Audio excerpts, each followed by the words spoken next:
For the season of Advent and Christmas, the United Church of Newport brings to you a series of Christmas classics. First off is the old time story Charles Dickens' A Christmas Carol, which is a deeply Christian but also wonderfully spirited and spiritual in more ways than one story from nearly 200 years ago, but one that rings true to this very day. Now, sit back, relax, and enjoy A Christmas Carol. A Christmas Carol, Part 1. Marley was dead, to begin with. There is no doubt whatever about that. The register of his burial was signed by the clergyman, the clerk, the undertaker, and the chief mourner. Scrooge signed it, and Scrooge's name was good upon change for anything he chose to put his hand to. Old Marley was as dead as a doornail. Mind, I don't mean to say that I know, of my own knowledge, what there is particularly dead about a doornail. I might have been inclined, myself, to regard a coffin nail as the deadest piece of ironmongery in the trade. But the wisdom of our ancestors is in the simile, and my unhallowed hand shall not disturb it, or the country's done for. You will therefore permit me to repeat, emphatically, that Marley was as dead as a doornail. Scrooge knew he was dead? Of course he did. How could it be otherwise? Scrooge and he were partners for I don't know how many years. Scrooge was his sole executor, his sole administrator, his sole assign, his sole residuary litigee, his sole friend, and his sole mourner. And even Scrooge was not so dreadfully cut up by the sad event, but that he was an excellent man of business on the very day of the funeral, and solemnized it with an undoubted bargain. The mention of Marley's funeral brings me back to the point I started from. There is no doubt that Marley was dead. This must be distinctly understood, or nothing wonderful can come out of the story I am going to relate. If we were not perfectly convinced that Hamlet's father died before the play began, there would be nothing more remarkable in his taking a stroll at night in an easterly wind upon his own ramparts than there would be in any other middle-aged gentleman rashly turning out after dark in a breezy spot, say St. Paul's churchyard, for instance, literally to astonish his son's weak mind. Scrooge never painted out old Marley's name. There it stood, years afterwards, above the warehouse door, Scrooge and Marley. The firm was known as Scrooge and Marley. Sometimes people new to the business called Scrooge, and sometimes Marley, but he answered to both names. It was all the same to him. Oh, but he was tight-fisted hand at the grindstone, Scrooge. A squeezing, wrenching, grasping, scraping, clutching, covetous old sinner, hard and sharp as flint, from which no steel had ever struck out generous fire, secret and self-contained, and solitary as an oyster. The cold within him froze his old features, nipped his pointed nose, shriveled his cheek, stiffened his gait, made his eyes red, his thin lips blue, and spoke out shrewdly in his grating voice. A frosty rime was on his head, and on his eyebrows and his wiry chin. He carried his own low temperature always about him. He iced his office in the dog days, and didn't thaw at 1 degree at Christmas. External heat and cold had little influence on Scrooge. No warmth could warm, no wintry chill him. No wind that blew was bitterer than he. No falling snow was more intent upon his purpose. No pelting rain less open to entreaty. Foul weather didn't know where to have him. The heaviest rain and snow and hail and sleet could boast of the advantage over him in only one respect. They often came down handsomely, and Scrooge never did. Nobody ever stopped him in the street to say, with gladsome looks, "My dear Scrooge, how are you? When will you come to see me?" No beggars implored him to bestow a trifle. No children asked him what it was o'clock. No man or woman ever once in all his life inquired the way to such and such a place of Scrooge. Even the blind man's dog appeared to know him, and when they saw him coming on, would tug at their owners into doorways and up courts, and then would wag their tails as though they said, "No eye at all is better than the evil eye, dark master." But what did Scrooge care? It was the very thing he liked. To edge his way along the crowded paths of life, warning all human sympathy to keep its distance, was what the knowing one calls nuts to Scrooge. Once upon a time, of all the good days in the year on Christmas Eve, old Scrooge sat busy in the counting house. It was cold, bleak, biting weather, foggy withal, and he could hear the people in the court outside go wheezing up and down, beating their hands upon their breasts and stamping their feet upon the pavement stones to warm them. The city clocks had only just gone 3, but it was quite dark already. It had not been light all day, and candles were flaring in the windows of neighboring offices, like ruddy smears upon the palpable brown air. The fog came pouring in at every chink and keyhole, and was so dense without that although the court was of the narrowest, the houses opposite were mere phantoms. To see the dingy cloud come drooping down, obscuring everything, one might have thought that nature lived hard by, and was brewing on a large scale. The door of Scrooge's counting house was open, that he might keep an eye on his clerk, who in a dismal little cell beyond, a sort of tank, was copying letters. Scrooge had a very small fire, but the clerk's fire was so very much smaller that it looked like one coal. But he couldn't replenish it, for Scrooge kept the coal box in his own room, and so surely as the clerk came in with the shovel, the master predicted that it would be necessary for them to part. Wherefore the clerk put on his white comforter and tried to warm himself at the candle, to which effort, not being a man of strong imagination, he failed. "A Merry Christmas, Uncle! God save you!" cried a cheerful voice. It was the voice of Scrooge's nephew, who came upon him so quickly that this was the first intimation he had of his approach. "Bah!" said Scrooge. "Humbug!" He had so heated himself with rapid walking in the fog and frost, this nephew of Scrooge's, that he was all aglow. His face was ruddy and handsome, his eyes sparkled, and his breath smoked again. "Christmas a humbug, Uncle?" said Scrooge's nephew. "You don't mean that, I am sure." "I do," said Scrooge. "Merry Christmas. What right have you to be merry? What reason have you to be merry? You're poor enough." "Come then," returned the nephew gaily. "What right have you to be dismal? What reason have you to be morose? You're rich enough." Scrooge, having no better answer ready on the spur of the moment, said, "Bah!" again, and followed it up with, "Humbug." "Don't be cross, Uncle," said the nephew. "What else can I be?" returned the uncle. "When I live in such a world of fools as this, Merry Christmas. Out upon Merry Christmas. What's Christmas time to you but a time for paying bills without money? A time for finding yourself a year older and not an hour richer. A time for balancing your books and having every item in 'em through a round dozen of months presented dead against you. If I could work my will," said Scrooge indignantly, "every idiot who goes about with Merry Christmas on his lips should be boiled with his own pudding and buried with a stake of holly through his heart, he should." "Uncle!"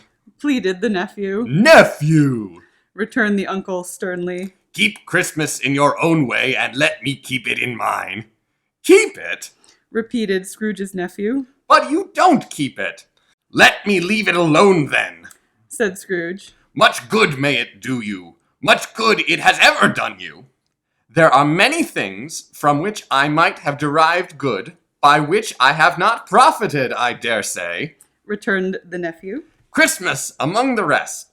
But I am sure I have always thought of Christmas time when it comes round, apart from the veneration due to its sacred name and origin, if anything belonging to it can be apart from that, as a good time, a kind, forgiving, charitable, pleasant time, the only time I know of in the long calendar of the year when men and women seem by one consent to open their shut-up hearts freely, and to think of people below them as if they really were fellow passengers to the grave, and not another race of creatures bound on other journeys. And therefore, uncle, though it has never put a scrap of gold or silver in my pocket, I believe that it has done me good, and will do me good, and I say, God bless it. The clerk in the tank involuntarily applauded. Becoming immediately sensible of the impropriety, he poked the fire and extinguished the last frail spark forever. Let me hear another sound from you, said Scrooge. and you'll keep your Christmas by losing your situation. You're quite a powerful speaker, sir, he added, turning to his nephew. I wonder you don't go into Parliament. Don't be angry, Uncle. Come, dine with us tomorrow. Scrooge said that he would see him. Yes, indeed, he did. He went the whole length of the expression, and said that he would see him in that extremity first. But why? Cried Scrooge's nephew. Why? Why did you get married? Said Scrooge. Because I fell in love. Because you fell in love? Growled Scrooge, as if that were the only one thing in the world more ridiculous than a Merry Christmas. Good afternoon. Nay, Uncle, but you never came to see me before that happened. Why give it as a reason for not coming now? Good afternoon, said Scrooge. I am sorry with all my heart to find you so resolute. We have never had any quarrel to which I have been a party, but I have made the trial in homage to Christmas. And I'll keep my Christmas humor to the last. So, a Merry Christmas, Uncle. Good afternoon, said Scrooge. and a Happy New Year. Good afternoon, said Scrooge. His nephew left the room without an angry word notwithstanding. He stopped at the outer door to bestow the greetings of the season on the clerk, who, cold as he was warmer than Scrooge, for he returned them cordially. There's another fellow, muttered Scrooge, who overheard him. My clerk, with 15 shillings a week and a wife and family, talking about a Merry Christmas. I'll retire to Bedlam. This lunatic, in letting Scrooge's nephew out, had let 2 other people in. They were portly gentlemen, pleasant to behold, and now stood, with their hats off, in Scrooge's office. They had books and papers in their hands and bowed to him. Scrooge and Marley, I believe, said one of the gentlemen, referring to his list. Have I the pleasure of addressing Mr. Scrooge or Mr. Marley? Mr. Marley has been dead these 7 years, Scrooge replied. He died 7 years ago this very night. We have no doubt his liberality is well represented by his surviving partner, said the gentleman, presenting his credentials. It certainly was, for they had been 2 kindred spirits. At the ominous word liberality, Scrooge frowned and shook his head and handed the credentials back. At this festive season of the year, Mr. Scrooge, said the gentleman, taking up a pen, it is more than usually desirable that we should make some slight provision for the poor and destitute who suffer greatly at the present time. Many thousands are in want of common necessities. Hundreds of thousands are in want of common comforts, sir. Are there no prisons? asked Scrooge. Oh, plenty of prisons, said the gentleman, laying down the pen again. And the union workhouses? Demanded Scrooge. Are they still in operation? They are still, returned the gentleman. I wish I could say they were not. The treadmill and the poor law are not in full vigor then? Said Scrooge. Both are very busy, sir. Oh, I was afraid from what you said at first that something had occurred to stop them in their useful course, said Scrooge. I am very glad to hear it. Under the impression that they scarcely furnish Christian cheer of mind or body to the multitude, returned. Some of us are endeavoring to raise a fund to buy the poor some meat and drink and means of warmth. We choose this time because it is a time of all others when want when want is keenly felt, and abundance rejoices. What shall I put you down for? Nothing. Scrooge replied. Oh, you wish it to be anonymous? I wish to be left alone. Said Scrooge. Since you ask me what I wish, gentlemen, that is my answer. I don't make merry myself at Christmas, and I can't afford to make idle people merry. I help to support the establishments I have mentioned. They cost enough, and those who are badly off must go there. Many can't go there, and many would rather die. If they would rather die, said Scrooge, then they had better do it and decrease the surplus population. Besides, excuse me, I don't know that. But you might know it, observed the gentleman. It's not my business. Scrooge returned. It's enough for a man to understand his own business and not to interfere with other people's. Mine occupies me constantly. Good afternoon, gentlemen. Seeing clearly that it would be useless to pursue their point, the gentleman withdrew. Scrooge resumed his labors with an improved opinion of himself, and in a more fastidious temper than was usual with him. Meanwhile, the fog and darkness thickened so that people ran about the flaring links, proffering their services to go before horses and carriages and conduct them on their way.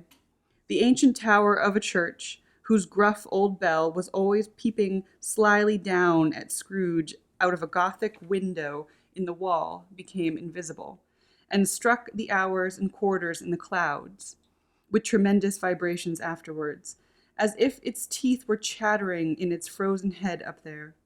The cold became intense. In the main street, at the corner of the court, some laborers were repairing the gas pipes and had lighted a great fire in a brazier, round which a party of ragged men and boys were gathered, warming their hands and winking their eyes before the blaze in rapture. The water plug being left in solitude, its overflowing suddenly congealed and turned to misanthropic ice. The brightness of the shops, where holly sprigs and berries cracked in the lamp heat of the windows, made pale faces ruddy as they passed. Poulterers and grocers' trades became a splendid joke, a glorious pageant, with which it was next to impossible to believe that such dull principles as bargain and sales had anything to do with it.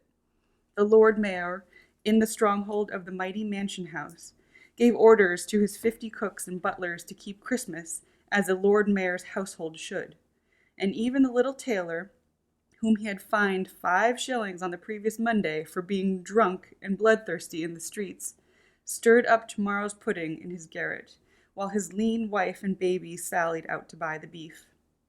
Foggier yet, and colder, piercing, searching, biting cold. If the good St. Dunstan had but nipped the evil spirit's nose with a touch of such weather as this, instead of using his familiar weapons, then indeed he would have roared to lusty purpose. The owner of one scant young nose, gnawed and numbed by the hungry cold, as bones are gnawed by dogs, stooped down at Scrooge's keyhole to regale him with a Christmas carol. But at the first sound of God bless you, merry gentlemen, may nothing you dismay, Scrooge seized the ruler with such energy of action that the singer fled in terror, leaving the keyhole to the fog, and even more congenial frost. At the length the hour of shutting up the counting-house arrived. With an ill will, Scrooge dismounted from his stool, and tacitly admitted to the fact to the expectant clerk in the tank, who instantly snuffed the candle out and put on his hat. You'll want all day tomorrow, I suppose, said Scrooge. If quite convenient, sir. It's not convenient, said Scrooge. And it's not fair. If I was to stop half a crown for it, you'd think yourself ill-used, I'll be bound. The clerk smiled faintly. And yet, said Scrooge, you don't think me ill-used when I pay a day's wage for no work. The clerk observed that it was only once a year. A poor excuse for picking a man's pocket every 25th of December, said Scrooge, buttoning his great coat to the chin. But I suppose you must have the whole day. Be here all the earlier next morning.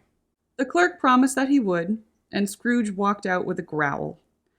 The office was closed in a twinkling, and the clerk, with the long ends of his white comforter dangling below his waist, for he boasted no greatcoat, went down a slide on Cornhill, at the end of the lane of the boys 20 times, in the honor of it being Christmas Eve, and then ran home to Camden Town as hard as he could pelt to play at Blind Man's Buff.